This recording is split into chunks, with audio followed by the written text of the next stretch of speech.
But I want our people to be very calm. I want Biafra land to be calm and peaceful.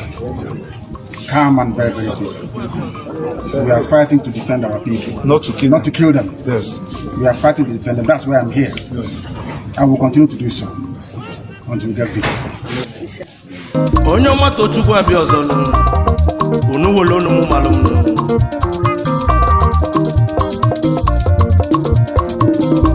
Mazi Nnamdi Kanu n'okwuru okwu sị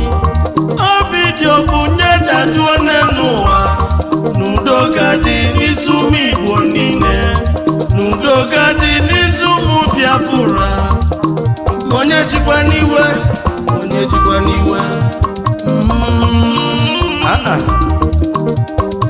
mana ọ bụ mụ bụ ONYEOMA TOCHUKWU NNAMANINWAEZE nnụnụ Chukwu bi n'ọzara onye ndị Mosi na-agwa okwu ọ dị Igbo ọbụlụ feki ọ dị Igbo aka ntafeti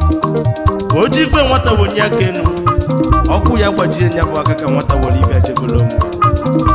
o mere m mbụ emena m ọzọ na nwere onye nji nke ya o mere m mbụ nye mena m ọzọ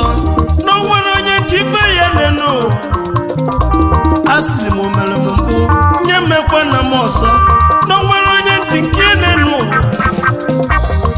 otu ọsọ lenu ụwa nye si debe isi ebini mmiri tụsi jezuru ike onye nwe anyị nọ n'isi ụgbọ egwu adatụ anyị n'enu ụwa ama ka mmiri zo na n'enu ụwa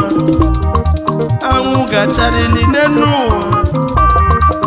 uche Chukwu si nye mee mana udo ga-adị n'enu ụwa mana udo ga-adị n'isi ụmụ Igbo mana udo ga-adị n'isi ụmụ Igbo anyị Amagunze bụ obodo m Amagunze dị na Nkanu mana Nkanu dị n'Enugu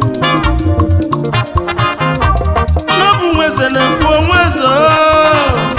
nweze efu na mba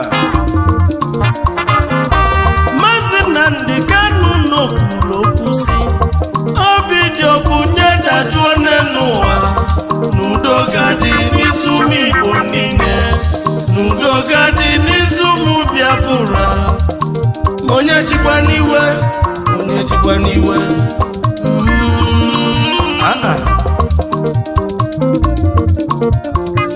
asị na-agụ nwe hope adịgbunu mmadụ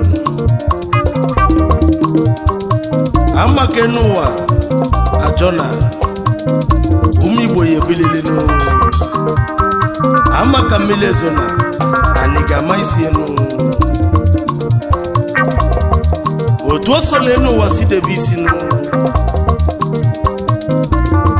ife onye ya bụ ka ọ ya abụlili nụ ebini mmiri tụsi ide zuru ike nụ onye nwe anyị nọ n'isi ụgbọ na-egwu ada atụ anyị ọ bụ nweze na-ekwu nụ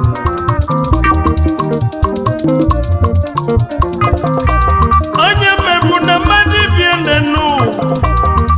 Chukwu nọ nso n'enu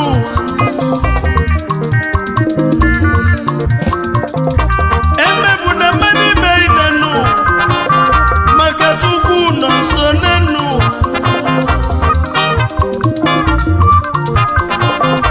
okwu aka onye nwe anyị gwara anyị mbọna na-aga n'igwe si anyị wepụ iwepụla obi n'ọdịnihu Chukwu ọdịnihu Olise